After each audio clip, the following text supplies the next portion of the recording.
Welcome, sir. Nice to meet you. Thank you. Well, let's talk about AI, sir. Okay, sure. இப்போ ஓவராலாக world வைடில் AI தான் ரொம்ப பூமிங்கில் இருக்குது. நீங்கள் அதை பற்றி என்ன நினைக்கிறீங்க? ஷார்ட்டாக ஏதாவது? நான் அவ்வளோ பெரிய எக்ஸ்பர்ட் கிடையாது. ஏஐ பற்றி ஒரு லெக்சரரோ இல்லை கிளாஸ் எடுக்கிறதோ இல்லை லெசன் எடுக்கிற மாதிரி பெரிய ஆள்லாம் நான் கிடையாது. ஏதோ இப்போ நம்ம எல்எல்எம் வந்தது தொடக்கத்துலேருந்து நான் ஸ்டார்டட் யூஸிங் லைக் ChatGPT வந்து ஒரு 15 to 20 டேஸில் ஸ்டார்ட் பண்ணி யூஸ் பண்ண ஆரம்பித்தேன். பட் ஆனால் அந்த டைமில் ஐ ஸ்டார்டட் டு நோட்டீஸ் ஏதோ ஒரு இன்ஸ்டிங்க்ட் வந்து எனக்கு சொல்லிச்சு this will be the future. So அந்த எல்லாம் அப்போ யூஸ் பண்ணுறப்ப அதில் அடாப்ட் பண்ணி நிறைய விஷயம் அப்போத்துலேயே வந்து ஆரம்பத்தில் ChatGPT சேட்பாட் வந்து கரெக்டான இன்ஃபர்மேஷன்ஸே கொடுக்காது, நிறையா தப்பும் தவறுகளும் தான் கொடுத்தது. பட் அப்போ அடாப்ட் ஆனதுலேருந்து தான் இப்போ நான் ஏதோ ஒரு அளவுக்கு வந்து அது கூட இன்ட்ராக்ட் பண்ணுற அளவுக்கு ப்ராம்ப்டிங் வந்து கற்று வச்சுருக்கிறேன். உங்களுக்குன்னு இப்போ ஒரு யூனிக்காக ஒரு ப்ராம்ப்டிங் ஸ்டைல் வச்சுருக்கீங்களா? அது எப்படி நீங்கள் பில்ட் பண்ணிக்கினீங்க? எஸ், அதுதான் சொல்கிறேன்ல. ஃபஸ்ட்லேயே நாங்கள் யூஸ் பண்ண ஆரம்பிக்கிறப்ப ஒரு முறை நான் ChatGPT கிட்ட ஒரு ப்ராம்ப்டிங் கொஸ்டின் கேட்குறப்ப அது கொடுத்த எனக்கு தெரிஞ்ச கொஸ்டின் அது டு எவால்வேட். நான் ஓகே நம்மளுக்கு அதுக்கு எல்லா விஷயமும் கரெக்டாக கொடுக்குதான்னு நம்மளுக்கு பார்த்துக்கணுன்றதுக்காக எனக்கு தெரிஞ்ச கொஸ்டினுக்கு நான் ஆன்சர் கேட்டேன். அப்போ அது தப்பாக கொடுத்தது. So that time it self நான் ஓகே இது வந்து ஒரு முறை நம்ம யூஸ்வலாக நீங்கள் என்ன பண்ணுவீங்க, ஒரு முறை ப்ராம்ப்ட் கொடுத்து அதில் வர ஆன்சரை கெட் பண்ணிப்போம். எஸ், அது கிடையாது. அது அந்த விஷயமே இருக்கக்கூடாது. என்னென்னலாம் நீங்கள் உங்களுக்கு தெரிஞ்ச இன்புட் கொடுங்க. நான் ஐ use to give input.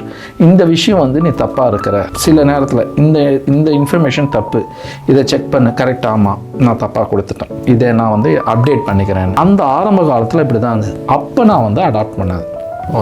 Okay இப்போ ஒரு கொஷின்னா நம்ம ஒரு கொஷின் கேட்குறோம், அதில் கிடைக்கிற ஆன்சர் வந்து அப்பயே கரெக்டாக இருக்க போகிறது கிடையாது. அதே போல் நம்மளுக்கு ஒரு கொஷின் அண்ட் ஆன்சர் மாதிரி எப்பயுமே வி ஷுட் நாட் ஆஸ்க். ஒரு டீப் ரிசர்ச் ஆர் ஒரு நீங்கள் ப்ராஜெக்ட் கோடிங் ஒரு ஆப் ரெடி பண்ணுறீங்க இல்லை ஒரு ஆப் டெவலப் பண்ணுறீங்க, அப்போ நீங்கள் ஒரு அதுக்கு இன்ஃபர்மேஷன் நிறையா கொடுக்கணும்.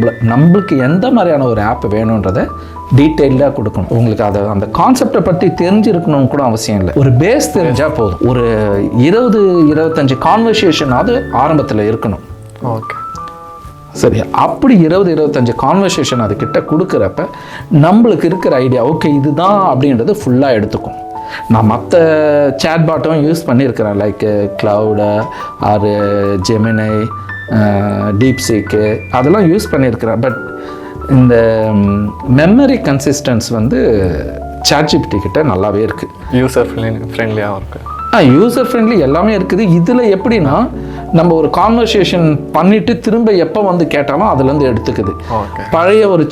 பழைய சேட்டில் இருந்து கூட நம்ம ரீகால் பண்ணி அதை கேட்க முடியுது.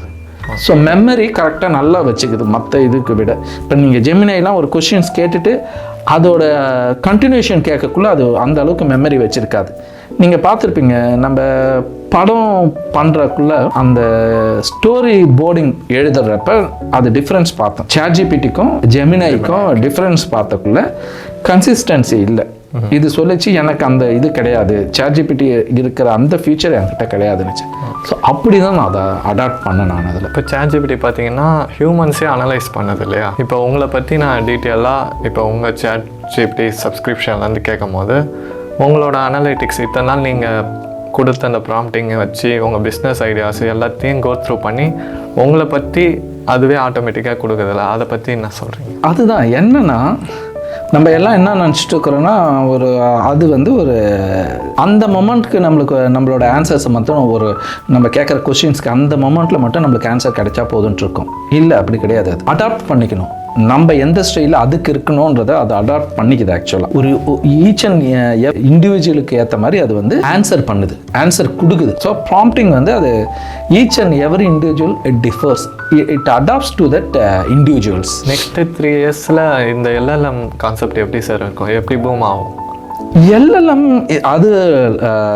எல்எல்எம் அப்படியே தான் இருக்கும். இதோட நெக்ஸ்ட் வெர்ஷன் பார்த்தா ASI AGI அதுதான் அடுத்தது வரும்.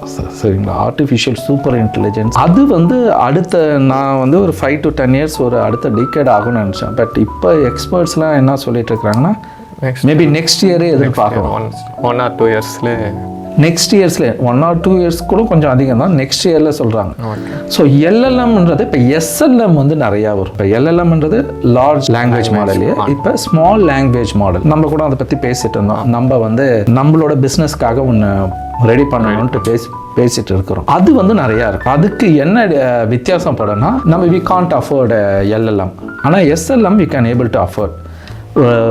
இன்னும் ஒரு 6 months or 1 year we will try to or we will work towards our own SLM.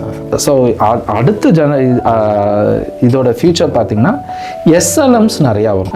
ஒரு பெரிய கார்ப்பரேட் மாதிரி நம்மளுக்கு வந்து இப்போ ரிசோர்ஸ் இல்லைன்றதுனால நம்மளுக்கு ஏற்ற மாதிரி நம்ம பிஸ்னஸ்க்கு ஏற்ற மாதிரி நம்ம எஸ்எல்எம் ரெடி பண்ணுவோம், கண்டிப்பாக டெவலப் பண்ணிப்போம். அதுக்கு நோக்கி தான் நிறையா எஸ்எல்எம் வரும். சின்ன சின்ன கம்பெனிஸ் கூட அவங்களுக்கு சொந்தமான ஒரு எஸ்எல்எம் வச்சுப்பாங்க. ஏன்னா அந்த எஸ்எல்எம் வந்து you don't need to depend on LLM. To some extent நம்மளோட பிஸ்னஸ்க்கு ஏற்ற மாதிரி எஸ்எல்எம் நம்மளுக்கு ஏற்ற நம்மளோட பிஸ்னஸ் கான்செப்டுக்கு அந்த இதுவே போதும். நம்ம பிஸ்னஸ்க்கு அது போதும். நம்மளோட பிஸ்னஸ் கான்செப்டுக்கு நம்ம பிஸ்னஸ் ரன் பண்ணுறதுக்கு அந்த எஸ்எல்எம் போதும்.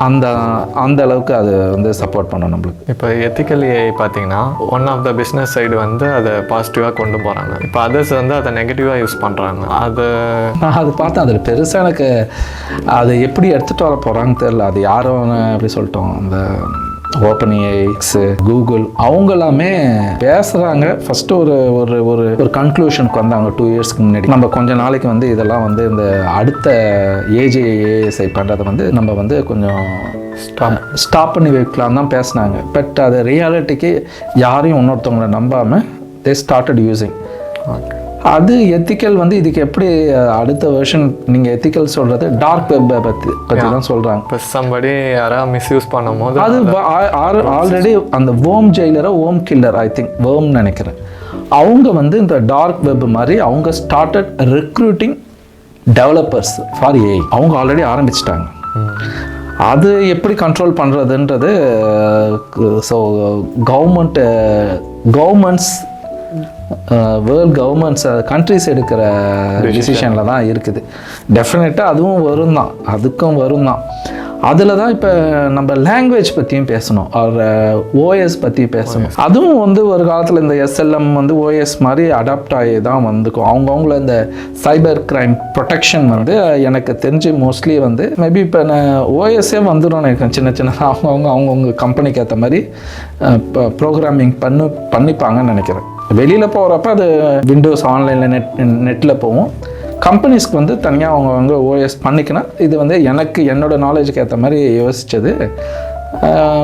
நம்மளோட ஓஎஸ் தனியாக யூனிக்காக இருந்ததுன்னா சைபர் அட்டாக்கு வந்து ஓரளவுக்கு கண்ட்ரோல் பண்ணிக்கலான்றது நான் ஓரளவுக்கு அப்சர்வ் பண்ண வரைக்கும் எனக்கு இருந்த நாலேஜை வச்சு அதை தான் நானும் பிளான் பண்ணி வச்சுருக்கேன். இப்போ சப்ஸ்கிரிப்ஷன் பார்த்திங்கன்னா நம்ம ப்ரீவியஸாக 4 யூஸ் பண்ணியிருந்தோம். இப்போ புதுசாக 5 அப்டேட் பண்ணியிருக்காங்க. அதுக்கும் எதுக்கும் என்ன டிஃப்ரென்ஸ் சார்? நீங்கள் யூஸ் பண்ணியிருக்கீங்களா? எஸ், 4 வந்து இப்போ நம்ம முன்னாடி வந்து இப்போ இதுக்கு முன்னாடி இருந்த எல்லா மாடலும் சாட்ஜிபிட்டியோட மாடலில் அந்த சாட்பாட்டில் இருக்கிற எல்லா மாடலும் இண்டிவிஜுவலாக நம்ம வந்து செலக்ட் பண்ணணும்.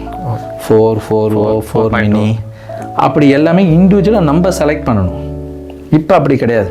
அந்த 5ன்றது 5ல ஆட்டோன்னு ஒரு மாடல், அதை எனேபிள் பண்ணிட்டா எந்த கொஷின்ஸ்க்கு எந்த மாதிரியான மாடல் யூஸ் பண்ணணுன்றதை அதுவே வந்து டிசைட் பண்ணி அது நம்மளுக்கு எதுக்கு வந்து டைம் எடுத்துக்கணும், எதுக்கு டைம் எடுக்க தேவைன்றதை யூஸ் பண்ணி அதை வந்து அதுக்கேற்ற மாதிரி அந்த மாடல் அதுவே சூஸ் பண்ணிக்கிது. இப்போ 4ஓட 5 வந்து பெஸ்ட்டாக இருக்கா? அதில் ஏதாவது எக்ஸ்ட்ரா ஃபியூச்சர்ஸ் எதாவது ஆட் பண்ணியிருக்காங்க? ஆமாம், இப்போ முன்னாடி வந்து அந்த ஒரு கன்சிஸ்டன்ஸ் முன்னாடி இருந்ததுக்கு இப்போ கொடுக்குற அந்த டெலிவரியில் வந்து அது ஆன்சர்ஸ் வந்து முன்னாடி வெளியே கொஞ்சம் நல்லாவே இருக்கும். அது கொடுக்குற ஆன்சர்ஸ்லாம் நம்ம ரொம்ப டீட்டெயில்ஸ்லாம் கூட கொடுக்க தேவையில்லை. ரொம்ப ஷார்ட்டாக கொடுத்தாலே அதுக்கு வந்து முன்னாடிலாம் வந்து we have to explain a lot, நம்மளுக்கு இது தேவை அது தேவைன்ட்டு. இப்போ அந்த நிறைய யூஸ் பண்ணுறதுல வந்து நம்ம கோடிங்க்கு தான் யூஸ் பண்ணுறோம் இல்லையா, பேஜஸ்க்கு அது அந்த எரர் ரெக்டிஃபை பண்ணுறது. அதுக்கெல்லாம் வந்து அந்த நேரத்தில் நம்மளுக்கு டைம் கன்சூமிங் வந்து அதுவே சும்மா நான் ஒரு 10 லைன்லாம் முன்னாடி கொடுப்போம் இல்லையா, ப்ராம்ப்டிங் நிறைய டிஸ்கிரைப் பண்ணி இந்த எரர் இப்படி இருக்குது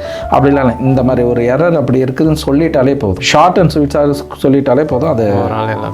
அது வந்து தானாக வந்து புரிஞ்சுக்கின்னு அதோட அந்த பின்னாடி ரீகால் பண்ணிவிட்டு கரெக்டாக நம்மளுக்கு வந்து அதுக்கேற்ற மாதிரி ஆன்சர் பண்ணுது அது.